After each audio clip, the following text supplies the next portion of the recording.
ان کے ساتھ کل ہوں گے جن پر اللہ تعالیٰ نے انعام فرمایا،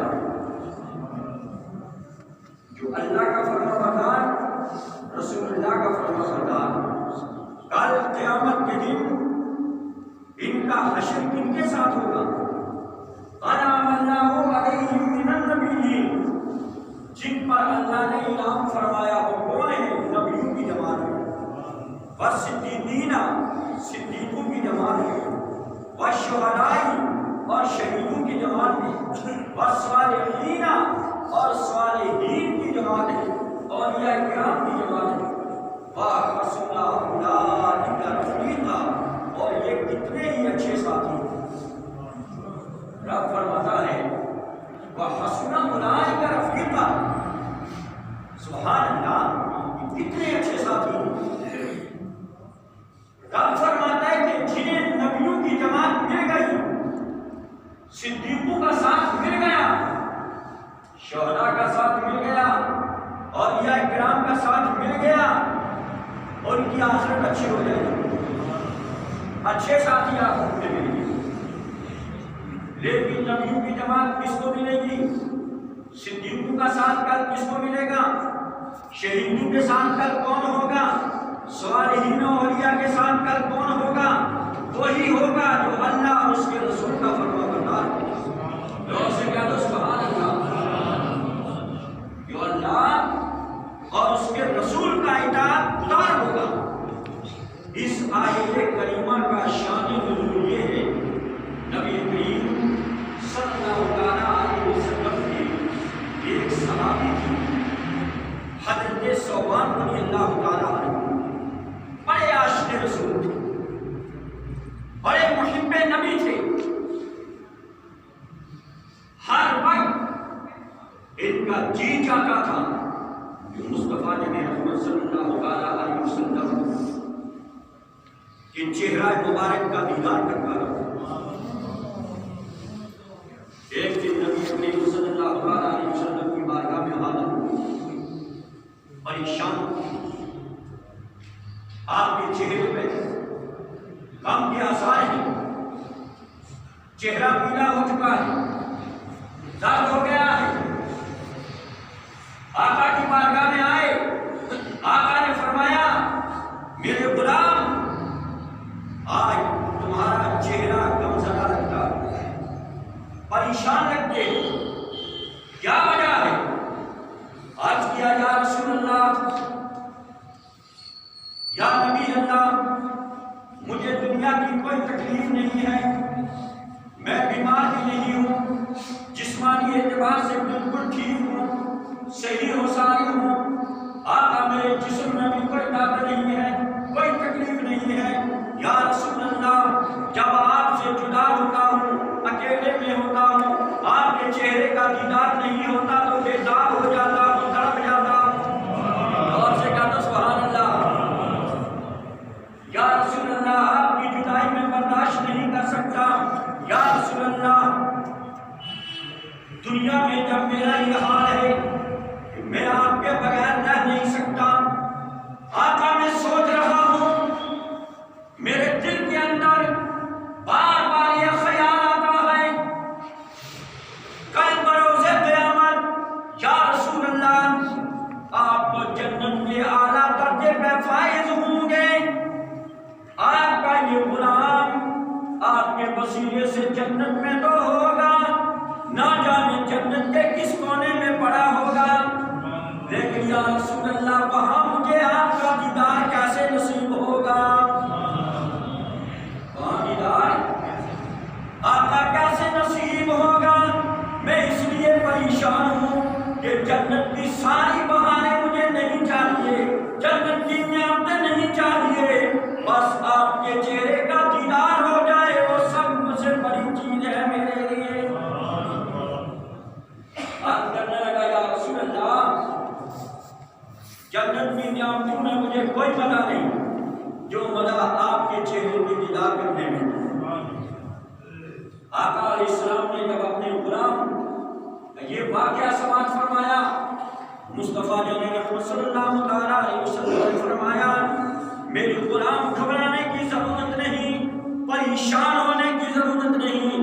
آقا علیہ السلام نے فرمایا المرء مع من احب یوم القیامہ. زور سے کہہ دو سبحان اللہ. آقا علیہ السلام نے فرمایا میرے غلاموں گھبرانے کی ضرورت نہیں. دنیا میں جو شخص جس کے ساتھ محبت رکھے گا قیامت کے دن اسی کے ساتھ جنت میں ہوگا.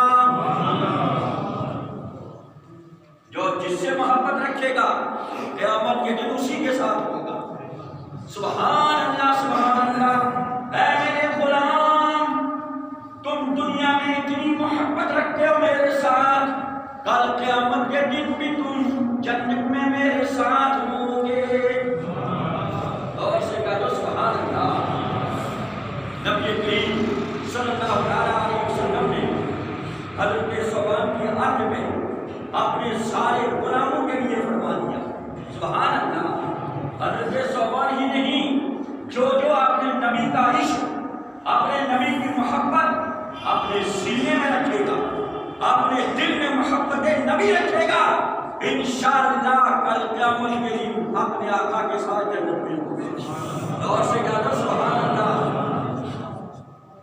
جب اللہ کے نبی کریم علیہ السلام نے یہ فرمایا اتنے میں جبریل امین مستعجل فضا سناتے ہوئے اللہ تعالیٰ کی طرف سے یہ آیت کریمہ لے کر کے نازل ہو گئے. سبحان اللہ. جبریل امین نے آیت کریمہ لائی. یا رسول اللہ آپ کا رب فرماتا ہے آپ کی امت میں جو اللہ کا فرما بردار ہوگا اور میرے رسول کا فرما بردار ہوگا کل قیامت کے دن اس کا حشر نبیوں کے ساتھ ہوگا, صدیقین کے ساتھ ہوگا, شہیدوں کے ساتھ ہوگا, صالحین اولیاء کرام کے ساتھ ہوگا. وحسن اولئک رفیقا. اور اللہ نے کتنے اچھے ساتھی انہیں عطا فرمائے ہیں. حضرات ہمیں کام بھی ایسا کرنا چاہیے شریعت کے مطابق کہ ہماری دنیا بھی اچھی رہے اور ہماری آخرت بھی اچھی ہو جائے. ہماری آخرت بھی اچھی ہو جائے. مسلمانوں ہم دنیا میں نمازیں پڑھنے والے کے پابند بن جائیں, اللہ کے حضور سجدہ کریں, رکوع کریں, قیام کریں, قرات کریں تو دل میں عشق نبی ہونا چاہیے. دل میں جو ہے محبت نبی ہونی چاہیے, محبت رسول ہونی چاہیے. جیسے ہر جمعہ مسجد کے لیے ہدیۃ تحفۃ پیش کرتے ہیں, آج بھی آپ کے سامنے تشریف فرما رہے ہیں. پہلے کی بیٹی آپ کی ڈیوٹی کھول کر کے نذرانہ پیش کریں. اللہ تعالیٰ آپ سے کی توفیق عطا فرمائے. اللہ تعالیٰ دین و دنیا میں آپ کے لیے کامیابی کامرانی عطا فرمائے. اور میں آج کر رہا تھا رات جو اللہ کا فرما بردار ہوتا ہے, رسول اللہ کا فرما بردار ہوتا ہے, اس کے لیے دنیا بھی اچھی ہو جاتی ہے, آخرت بھی اچھی ہو جاتی ہے. دنیا میں جو جس سے محبت کرے گا قیامت کے دن وہ اسی کے ساتھ اٹھے گا. قیامت کے دن اسی کے ساتھ اس کا حشر ہوگا. من تشبہ بقوم فهو منهم. جو جس سے مشابہت رکھے گا قیامت کے دن اسی سے اٹھے گا. من يتولهم منكم فإنه منهم. قرآن کی آیت ہے جو جس کے ساتھ دوستی رکھے گا قیامت کے دن اسی اپنے دوست کے ساتھ اٹھے گا اور اس کا حشر اسی کے ساتھ ہوگا. تو حضرات ہمیں ہمیشہ نیکوں کا ساتھ دینا چاہیے, نیکوں کی سنگت اختیار کرنی چاہیے, اللہ والوں کا کی سنگت اختیار کرنی چاہیے. اللہ والے ایسے ہوا کرتے ہیں بعض وقت میں زمانے کو گنہگار کو, زمانے کے سیاکار کو زمانے کا نیکوکار بنا دیتی ہے, چوروں کو قطب بنا دیتی ہے. حضرات اللہ تبارک و تعالیٰ کا فرمان علی شان وَحَسُنَ أُولَٰئِكَ رَفِیقًا. یہ نبیوں کا دامن پکڑو, صدیقین کا دامن پکڑو, شہیدوں کا دامن پکڑو, اولیاء کرام نیکوں کا دامن ہاتھ میں رکھو, ان کے ساتھ محبت رکھو, عقیدت رکھو. یہ بڑے اچھے ساتھی ہیں تمہارے. سبحان اللہ. اللہ کے نبی کریم صلی اللہ علیہ وسلم نے فرمایا میری امت کے لوگوں اگر 4 جماعتوں کی محبت تمہارے سینے میں آ گئی سمجھو تم سیدھے راستے پر ہم اللہ کی بارگاہ میں نماز پڑھتے ہیں تو سورہ فاتحہ تلاوت کرتے ہیں ہر رکعت میں سورہ فاتحہ پڑھی جاتی ہے اور ہر رکعت میں نمازی کہتا ہے اہدنا الصراط المستقیم اہدنا الصراط المستقیم مولا ہمیں سیدھا راستہ عطا فرما سیدھا راستہ کون سا صراط الذین انعمت علیہم مولا سیدھا راستہ وہ جن پر تیرا انعام ہوا جن لوگوں کا جن پر تیرا انعام ہوا اور انعام والے کون لوگ ہیں انعم اللہ علیہم من النبیین والصدیقین والشہداء والصالحین جن پہ اللہ کا انعام و احسان ہوا وہ اللہ کے نبیوں کی جماعت ہے صدیقوں کی جماعت ہے شہداء کی جماعت ہے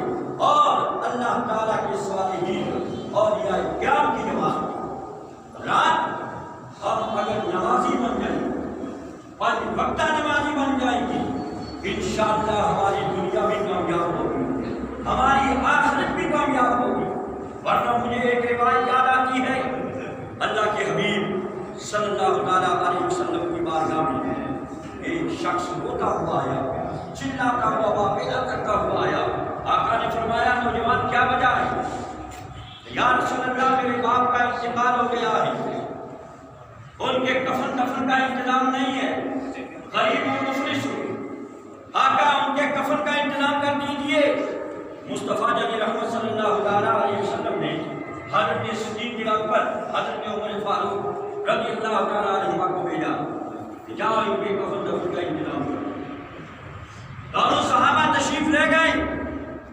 پاس میں گئے اللہ اللہ کفن کا انتظام کیا لیکن جب چادر اٹھا کر کے دیکھا نماز پڑھانے کی باری آئی صفیں بندی ہوئی صفیں جنازہ سامنے رکھا ہوا چادر اٹھا کر کے دیکھا اور شخص کی شکل خنزیر کی شکل میں بدلی ہوئی استغفر اللہ حضرت ابوبکر صدیق عمر فاروق نے آقا کی بارگاہ میں عرض کیا یا رسول اللہ جس کے کفن دفن کے انتظام کے لیے آپ نے بھیجا تھا اس کی تو شکل ہی بگڑی ہوئی ہے آقا اسلام بعد آپ نے خود تشریف لائی دیکھا باقی شکل بگڑی ہوئی ہے اللہ کے حضور دعا فرمائے مولا اسے اپنی انسانی شکل عطا فرمائے اللہ کے نبی کی دعا سے اللہ نے اس کی شکل ٹھیک فرمائی درست ہو گئی ساتھ ہی اللہ کے نبی نے فرمایا نوجوان ادھر بتا تیرے باپ کا کون سا گناہ تھا جس کی وجہ سے اللہ نے دنیا ہی میں اس کی شکل بگاڑ دی عرض کرنے لگا یا رسول اللہ یہ بڑا اخلاقی بھی تھا اس نے اخلاق بھی تھا یہ ایسا شخص تھا کہ محلے والوں کے ساتھ بھی اچھا رہتا تھا چھوٹے بڑوں کی عزت بھی کرتا تھا لیکن اس کے اندر ایک عیب تھا وہ کیا تھا یا رسول اللہ یہ تارک نماز تھا بے نمازی تھا نماز نہیں پڑھا کرتا تھا آقا علیہ السلام نے حاضرین سے فرمایا میرے غلاموں سنو یہ شخص دنیا میں بے نمازی ہونے کی وجہ سے اس کی شکل دنیا میں ہی بدل گئی خنزیر کی شکل میں ہو گیا اللہ نے میری دعا سے اس کی شکل ٹھیک فرمائی لیکن جب کل قیامت کا دن ہوگا یہ خنزیر ہی کی شکل میں اٹھے گا استغفر اللہ پتہ چلا مسلمانوں ایک نماز